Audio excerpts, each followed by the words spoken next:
à Kinshasa. Cette fin de semaine, on a parlé d'un conclave de la MP, on a parlé du débarquement de Zanga Mobutu et de l'UDEMO. Et là, en fin de semaine, pas plus tard que hier, nous avons eu le député national du PPRD, Francis Kalombo, qui nous donnait le scoop. Eh bien, c'est fini l'AMP, l'Alliance pour la majorité présidentielle. Maintenant, il faut une majorité présidentielle. Dans cette...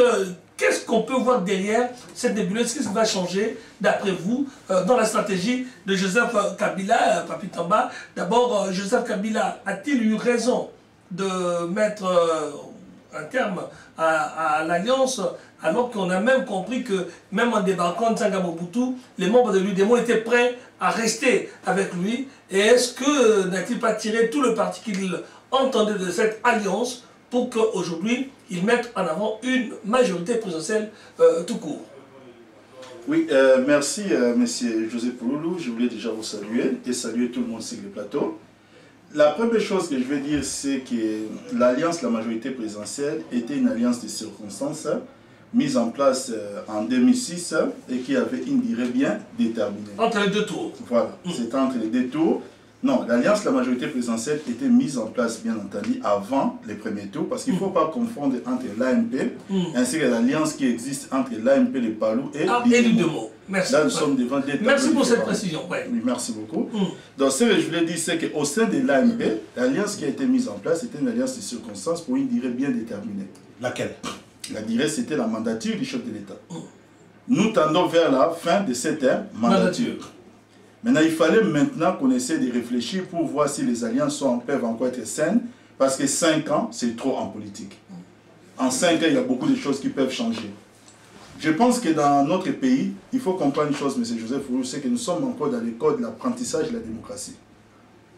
Aujourd'hui, nous avons le mérite de dire que nous avons la chance d'avoir une alliance qui, ma foi, a essayé de tenir pour la première fois dans l'histoire de notre pays pendant au moins pratiquement toute une mandature.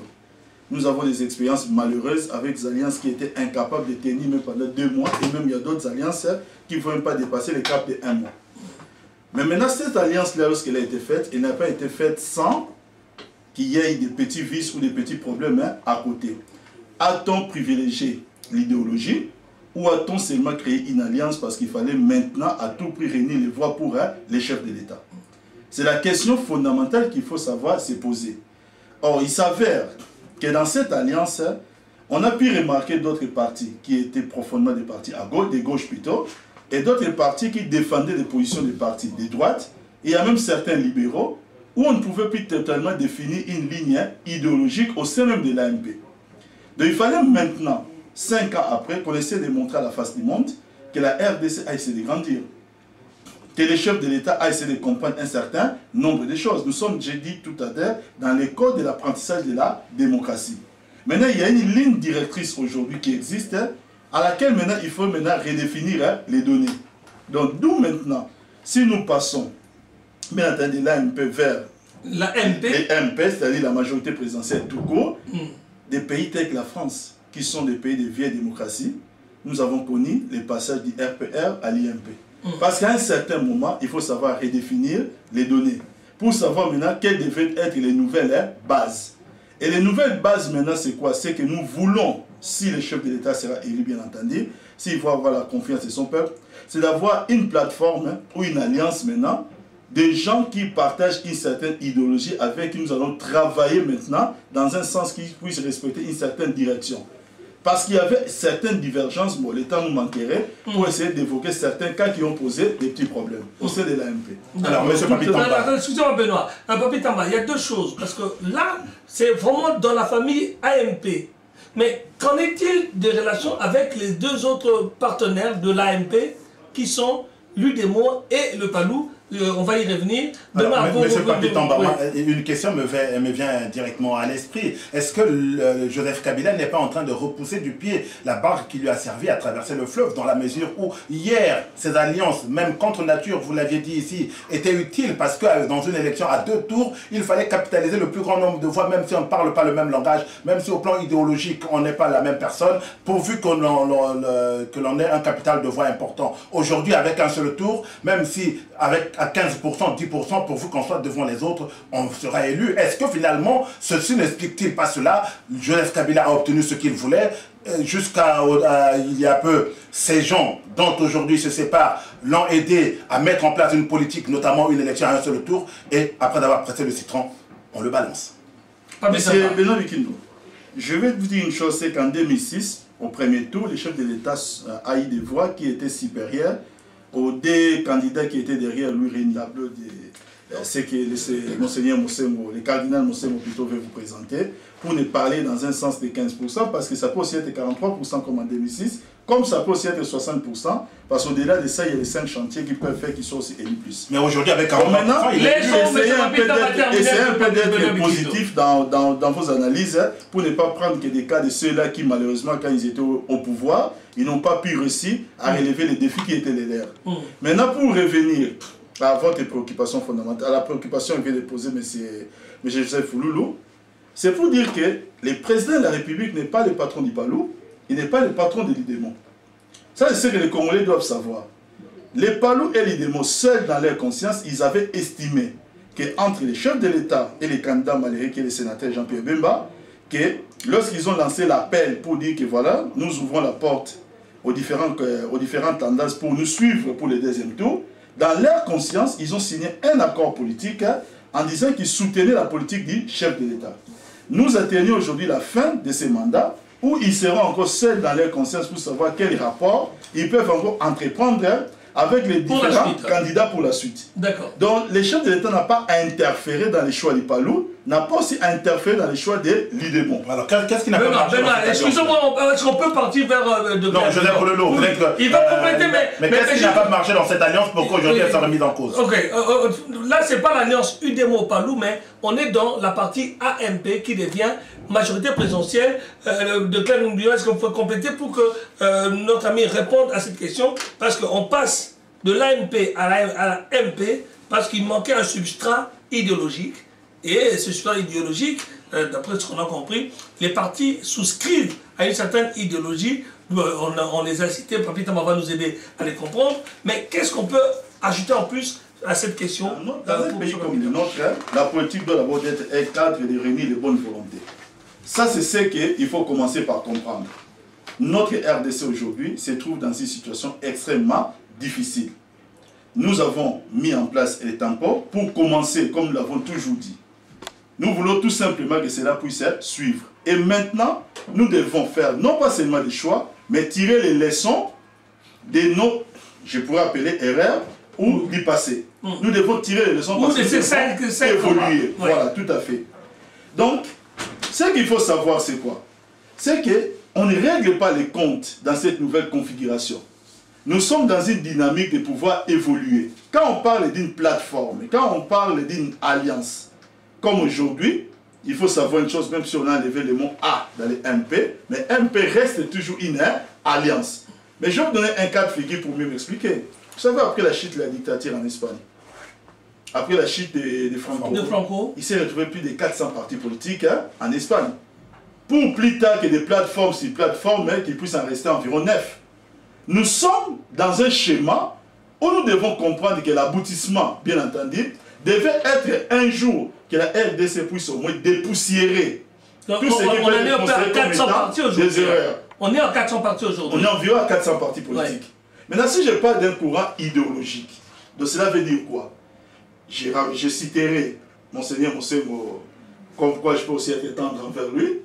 je citerai le cardinal Mossembo, qui émet une phrase lors de la conférence nationale souveraine, lorsqu'il était encore porté à la tête de ces forums. Il parlait souvent de la politique de convergence parallèle, en disant que nous devons éloigner les points qui nous divisent pour exploiter les points qui nous unissent. Et ça, c'est un processus pour y arriver. Donc, lorsque les partis politiques trouvent, malgré leurs différents projets de société, mais qu'ils ont certains points de convergence, et que ces points-là de convergence peuvent faire qu'ils puissent définir une politique commune pour le développement ou pour la gestion des affaires de notre pays, cela ne veut tout simplement pas dire qu'en adoptant cette stratégie-là, il y aura un parti qui puisse être un parti dominant. Les cadres doivent être très déterminés de manière à ce qu'on puisse maintenant trouver ces cadres-là où les accords seront sains et les accords seront bien clairs. La vision du chef de l'État n'est pas ça. Je vais finir par une chose. Le président Mitterrand, ici en France à 81, candidat, il savait très bien que les Français, pour la plupart, étaient contre la peine de mort. Mais on lui a posé une question dans les débats. Concernant la peine de mort, s'il va l'abolir en étant président ou pas. Il a dit une réponse que je sais que les Français sont contre. Et je sais qu'en disant ma position ou ma conviction, je peux jouer, peut-être si je peux au moins capituler mes chances de passer. Mais je vais vous dire une chose, j'ai des convictions et je l'ai dit, que je suis contre la peine de mort. Et les Français ont élu le président Mitterrand. Le chef de l'État aujourd'hui a des convictions. Il est l'homme qui, par son engagement, a fait que la démocratie dans notre pays aujourd'hui, avec le concours des hommes politiques établis, il est conscient que nous sommes dans une école et il veut que nous puissions aller de l'avant. Donc s'il tire certaines leçons, aujourd'hui il est prêt à dire que s'il restera avec un parti politique, mais dans la mesure où, non pas seulement pour ses intérêts, mais que ce soit maintenant que la démocratie qui commence à prendre des corps dans notre pays, il sera prêt à le faire, parce qu'il n'est pas là que pour diriger. Mais là aussi, Benoît Bekindou a évoqué un élément, mais peut-être je vais poser la question autrement. Aujourd'hui, si l'AMP s'aborde, c'est le terme qu'a utilisé de Claire Midon dans son journal, pour dire que l'AMP s'abordait pour devenir la MP, est-ce justement parce que certains éléments ont empêché Joseph Kabila d'être le garant de ce point qu'on a évoqué, notamment une justice partagée, la tolérance zéro? Est-ce que n'a-t-il pas un peu, quelque part, gêné aux entournures pour pouvoir appliquer cette tolérance zéro avec ses partenaires? Vous savez, M. Joseph Fouloulou, je ne pense pas qu'en Afrique subsaharienne, il y ait un chef de l'État qui a gouverné dans les difficultés qui ont été les difficultés du chef de l'État pendant ces 5 années. Ce n'était pas facile de diriger un pays où vous n'avez pas le choix de vos ministres parce qu'ils doivent être proposés par des partis politiques. Vous n'avez juste les décisions de les entériner parce que vous êtes l'homme qui aime respecter les accords. Ce n'est pas facile lorsque vous savez que vous devez diriger dans un contexte où la majorité au niveau de l'Assemblée nationale, c'était encore une majorité dans une certaine mesure, où il fallait encore réunir certaines plateformes, où il fallait toujours des conclaves, alors qu'une majorité devait tout simplement être une majorité tout court. Mais le chef de l'État a montré qu'il pouvait être un homme d'État et il pouvait être garant de nos institutions, comme un véritable chef de l'État se doit d'être. Il a tenu les caps. Aujourd'hui, maintenant, comme il est là, il ne parle pas que pour lui. D'accord. Maintenant, il essaie de tracer la ligne pour ses prédécesseurs parce qu'au-delà des hommes, nous devons penser à la stabilité des institutions, nous devons penser à la solidité de la philosophie politique dans un État. Il y a des gens qui ont travaillé, qui ont été reconnus a posteriori, peut-être plus tard, et peut-être le chef de l'État sera reconnu aux Congolais plus tard. Alors finalement, Papi Tamba, est-ce que finalement vous ne nous dites pas, vous ne me rejoignez pas en disant que désormais, quoi qu'elle soit relative, cette majorité lui suffira? Finalement, c'est ce qu'on semble lire en filigrane, ou peut-être dans les intentions. Il n'a pas besoin d'un peu plus, quoi. Il n'a pas besoin aujourd'hui de beaucoup plus. De beaucoup plus. Je ne parle pas de 15. On nettoie ou on restructure? On nettoie ou on restructure? C'est un nettoyage, c'est une purge. Mais c'est Benoît Bekindou. Je ne pense pas que cette question peut bien provenir de vous. Parce qu'il faut savoir faire la grande différence entre l'exécutif de notre pays ainsi que le fonctionnement des institutions au niveau de la Chambre législative, c'est-à-dire au niveau de l'Assemblée nationale. S'il y aura élection au premier tour du chef de l'État pour être élu à 15%, les décisions parlera par le Parlement. On sait que lorsque l'élection législative précède l'élection présidentielle, parfois on a un président qui arrive avec une majorité qui ne contrôle pas. Or, lorsque l'élection présidentielle précède l'élection législative, les députés veulent, généralement c'est une politique du ventre que l'on met en place, eh bien il faut qu'il soit en harmonie avec le président élu. Donc finalement, que vous inversez la pyramide ou pas, l'effet est le même. Aujourd'hui, Joseph Kabila, qui sera élu, quel que soit le suffrage, s'il est premier, si on repart sur la dernière présidentielle, si c'est 43% lui sont favorables et lui sont fidèles, il sera donc élu, parce qu'on ne voit pas les autres avec 40 ou 46%, donc il sera élu, et donc l'élection législative, de facto, lui sera favorable dans la mesure où ces gens-là voudront travailler avec celui qui détient les bourses, les cordons de la bourse. Papi Tamba, en tout cas, de cela, il ne faut pas être un Saint-Clair pour ne pas le deviner. Merci Benoît pour ce regard. Mais de Camidon.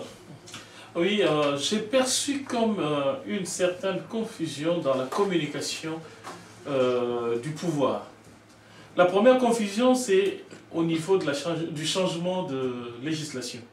L'argument du pouvoir, c'était l'argument économique. Et pourtant, l'argument qui a eu pignon sur rue, c'était l'argument de la tricherie. Et on n'a pas vu les contre-arguments, sérieusement. Et aujourd'hui, au niveau du changement, partant de l'idée qu'il y avait une mandature, une législature en vue, l'horizon temporel de l'alliance passée, on n'a pas vu un discours qui mette en avance que ce sont les critères qui ont changé pour la législature en venir. Êtes-vous content de votre communication, M. Papi Tamba? Je pense que vous devez commencer par vous réjouir de savoir que nous sommes dans un pays où les choses se font plus qu'ils ne disent.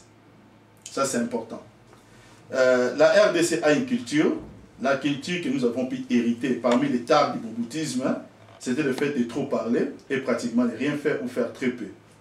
Aujourd'hui, la tendance est renversée. Nous faisons plus et nous parlons très peu. Et je pense que les actions devaient parler plus que les paroles. Les gens doivent comprendre, quand nous parlons de la communication, ça ne devait pas seulement se limiter un jour à venir ici à la radio Manguembo pour commencer à parler. Les actions parlent plus que les paroles. Et ça convainc plus. Donc voilà pourquoi je ne peux qu'être content de la communication telle qu'elle est mise en place en mettant en avant le travail. Mais maintenant, je vais aller un peu plus loin en disant une chose. Que les gens aujourd'hui disent que voilà, cette tendance-là ou bien la logique qui est mise en place, c'est vraiment pour essayer d'entériner une tricherie.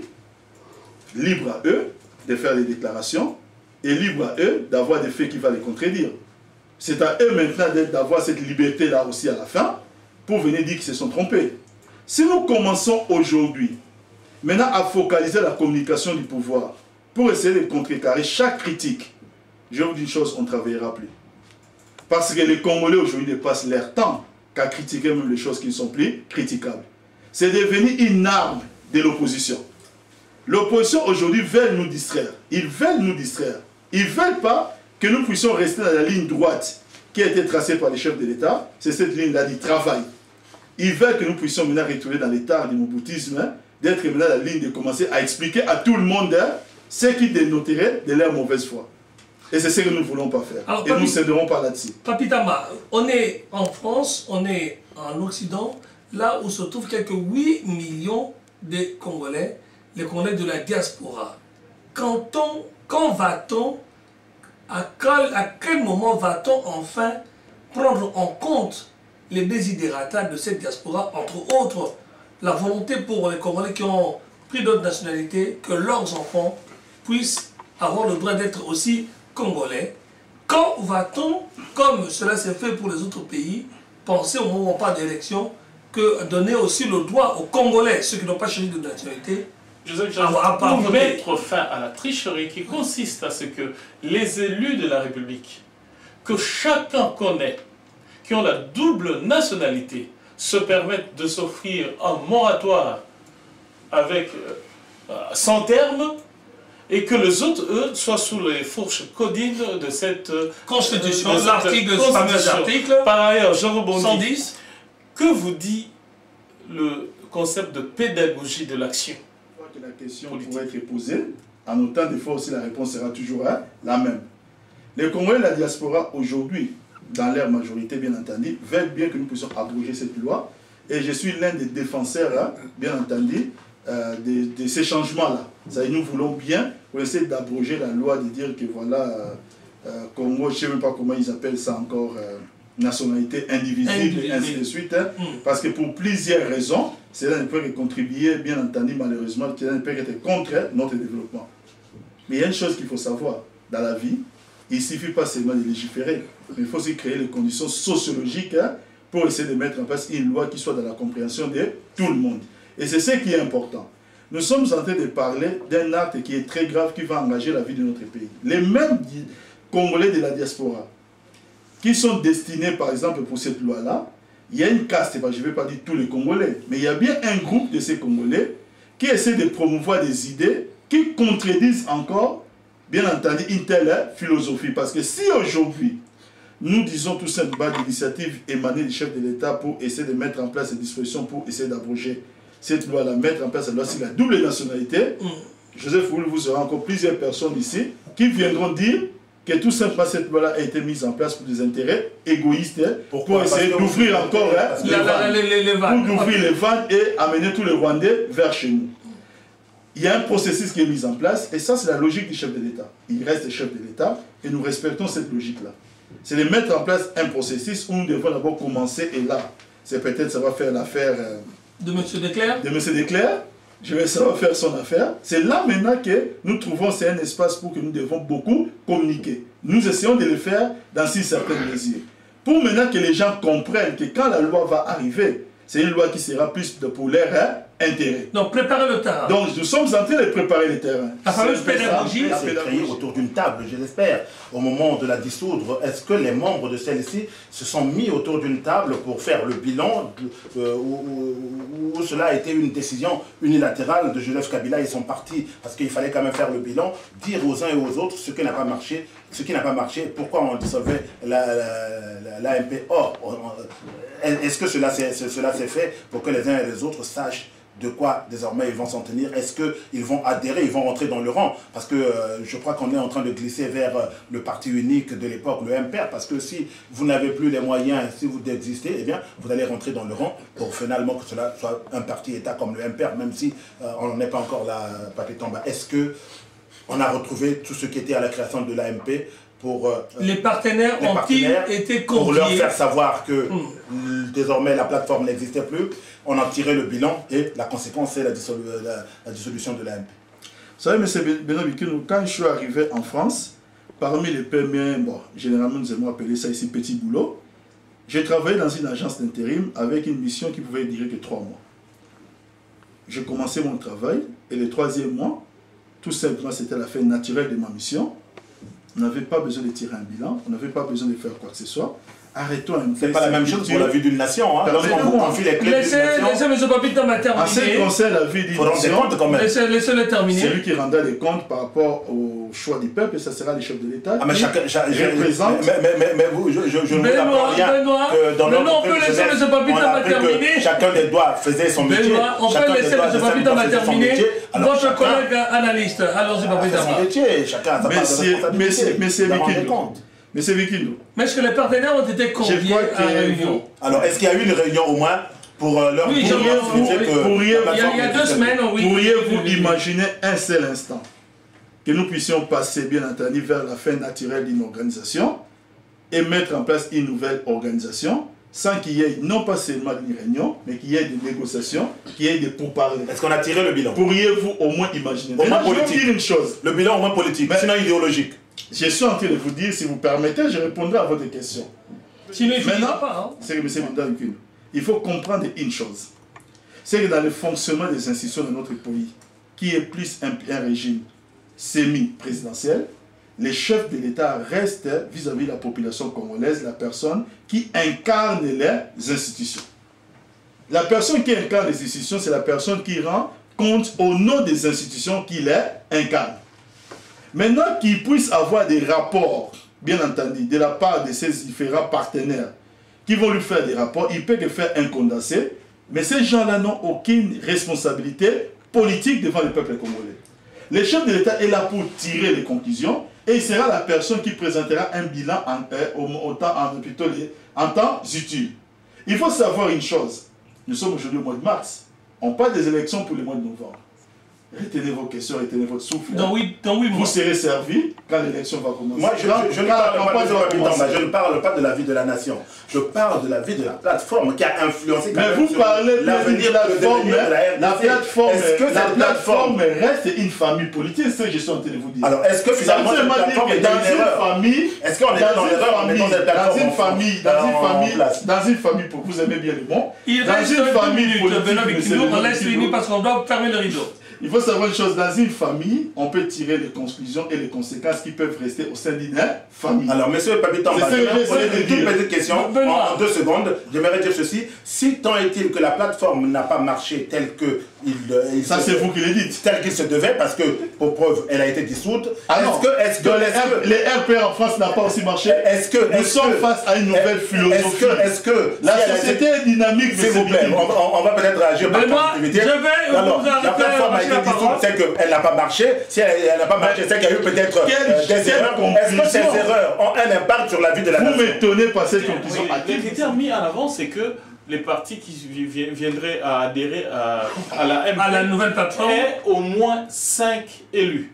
Or, l'élection vient après. Ça veut dire que la nouvelle plateforme devrait se mettre en place après ou avant. Parce que le critère de non. Là, je crois qu'il y a une mauvaise lecture de ça. Ouais. C'est-à-dire, on parle des députés pour prétendre, au sein de la plateforme bien entendu, pour prétendre à un poste ministériel. Vous savez, moi, je peux vous dire comment fonctionnait l'AMP.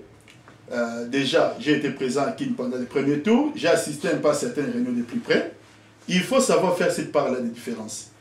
Maintenant, aujourd'hui, on est en train de mettre en place une certaine philosophie où on fixe les critères de base. On fixe les grandes lignes au niveau des courants idéologiques. Maintenant, les partis politiques, maintenant, c'est à eux maintenant d'adhérer, de trouver que voilà, nous voulons tout simplement adhérer à cette philosophie politique qui, ma foi, pour la nouvelle configuration ici, va être la consolidation et la poursuite des efforts du 5 chantiers en demandant plus de responsabilités. Maintenant, au-delà de cela, vous savez, nous sommes dans la politique, quand quelqu'un apporte du sien, en contrepartie, il a aussi besoin d'en demander. Et vous avez remarqué pendant les derniers remaniements qui se faisaient, des fois les dates étaient toujours repoussées, parce qu'il s'est passé des choses. Beaucoup de conciliabules. Il s'est passé beaucoup de conciliabules, comme José essaie de dire ici. Mais en même temps, il y a des partis qui se réunissaient autour de certaines plateformes, telles que Cadeco, pour essayer maintenant de réunir un certain nombre de députés et ressortir un poste ministériel. C'est pourquoi je suis en train de vous dire que la politique, on ne vient pas pour essayer de tirer les récompenses de ses efforts. On vient pour être responsable. Est-ce qu'une opposition aussi faible, aussi peu réagissante, fait l'affaire de la majorité? Vous savez, j'aime généralement dire que la RDC, aujourd'hui, bien entendu, à l'ère Kabila, n'a pas une chance d'alternative. Malheureusement, la Constitution limite, bien entendu, l'élection du chef de l'État à des mandats. Donc, nous aimerions bien que ces gens-là se préparent et qu'ils essaient un peu de se démarquer pour sortir un peu des tares du moboutisme où ils aimaient tout simplement faire des discours. La politique n'est pas un jeu. La politique n'est pas un jeu. La politique, c'est un domaine qui est extrêmement difficile. L'opposition aujourd'hui a un problème. Et le problème de l'opposition est connu de tous, c'est une personne. Et cette personne-là essaye maintenant de se présenter non pas seulement l'incarnation de l'opposition. Est-ce que l'opposition ne peut pas emprunter un autre chemin? Vous savez, messieurs Pouloul, nous aimerions bien, en ce qui nous concerne, en voir des faces, non pas des journalistes et des analystes politiques comme vous. Nous aimerions en voir en face des gens de l'opposition, qui nous accusent qu'on ne communique pas, mais nous sommes là. À qui, partout, il y a toujours au moins, derrière chaque radio, derrière chaque télévision, au moins un kabyliste pour parler. Merci Papitamba, merci de Claire Midon et merci de la Bikibou. Au revoir et merci à vous de nous avoir suivis.